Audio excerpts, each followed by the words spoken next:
Hello friends, welcome back.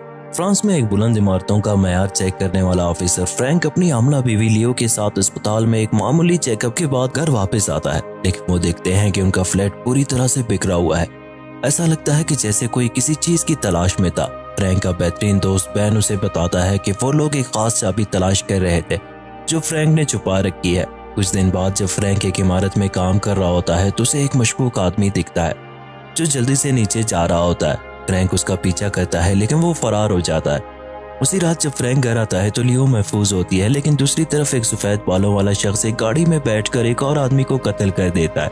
ये वही शख्स होता है जिसने फ्रैंक की निगरानी की होती है। रात के वक्त फ्रैंक चाबी को रूफ टॉप पर छुपाने की बजाय बाथरूम सिंक के नीचे मुंतकिल करता है। लियो इसे देख लेती है और पूछती है कि वो क्या छुपा रहा है, लेकिन इससे पहले कि फ्रैंक कुछ बता सके दरवाजे पर दस्तक होती है। अचानक नकाबपोश हमलावर उनके अपार्टमेंट में घुस आते हैं। फ्रैंक और लियो मजम्मत करते हैं, लेकिन हमलावर ज्यादा तादाद में होते हैं। वो फ्रैंक को बांधकर उसका फिंगरप्रिंट एक गन पर लगाते हैं ताकि उस पर झूठा इल्जाम लगाया जा सके। फिर उनका सरगना वैन नाकिन, जो एक बेरहम किराए का कातिल है, आता है और लियो को बेहोश करके अगवा कर लेता है। फ्रैंक को मारा पीटा जाता है और उसका फोन वैन नाकिन ले लेता है ताकि उस पर नजर रखी जा सके। कहानी 2 साल पीछे चली जाती है जब फ्रैंक और लियो एक खास पुलिस फोर्स में शामिल होते हैं। वो दोनों इंतहाई ज़हीन और माहिर सिपाही होते हैं। उनका दोस्त बैन थोड़ी मुश्किलात के बाद इस फोर्स का हिस्सा बन जाता है। एक दिन उन्हें एक होटल में गोली चलने की इत्तला मिलती है। जब वो वहां पहुंचते हैं तो 2 मुसल्लह अफराद हमला कर देते हैं। बैन और फ्रैंक का एक करीबी दोस्त नेको जख्मी हो जाता है और जख्मों की वजह से वो जिंदगी की बाजी हार जाता है। बाद में फ्रैंक पर इल्जाम लगाया जाता है कि उसने अपनी हद से तजावुज किया और फोर्स के असूल तोड़े। उसे नौकरी से निकाल दिया जाता है और बैन को भी जख्मी होने के बाद फोर्स छोड़नी पड़ती है। चंद महीने बाद जब फ्रैंक अपने बैग पैक कर रहा होता है तो वो अपनी पुरानी बैच पर खून के धब्बे देखता है। तजस्सुस में वो इसे एक लेबॉर्ट्री में बेचकर डीएनए चेक करवाता है। पता चलता है कि खून एक खास एजेंट साले का है जो फ्रांस की सीक्रेट एजेंसी के लिए काम करता था। फ्रैंक जानता था कि अगर ये सबूत बाहर आया तो एक बहुत बड़ा स्कैंडल सामने आ सकता है। चुनांचा वो तमाम सबूत एक लॉकर में रखकर उसकी चाबी अपार्टमेंट के छत पर छुपा देता है। हकीकत में फ्रैंक की बीवी लियो का अगवा उसी लॉकर की चाबी के लिए हुआ था। वैन नाकिन फ्रैंक को कॉल करता है और कहता है कि अगर वो चाबी ना दे तो लियो को मार दिया जाएगा।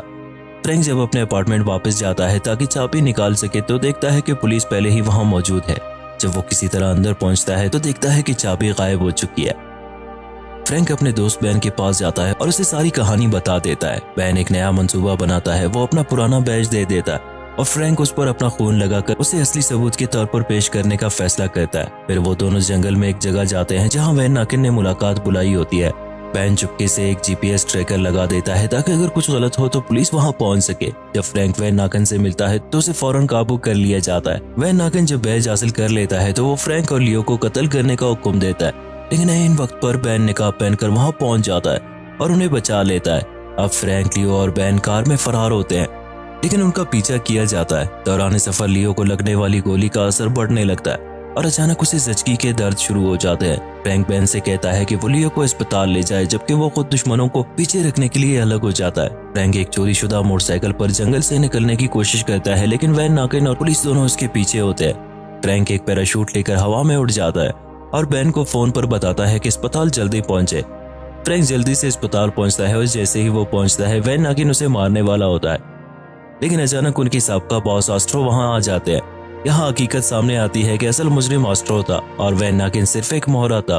फ्रैंक वैन नाकिन को खत्म कर देता है और एस्ट्रो को हुकूमत पकड़ लेती है। 1 महीने के बाद फ्रैंक को सब इल्जामात से बरी कर दिया जाता है, क्योंकि लियो ने वही चाबी इस्तेमाल करके असल सबूत हुकूमत को दे दिए थे। फ्रैंक, लियो और उनका नया बच्चा पुरअमन जिंदगी गुजारने का फैसला करते हैं। वैन को खुफिया एजेंसी में एक नई नौकरी मिलती है और सब कुछ बेहतर हो जाता है। कहानी इस मंजर पर खत्म होती है जब फ्रैंक अपने बच्चे को गोद में लिए खुशी से अपनी नई जिंदगी का आगाज कर रहा होता है।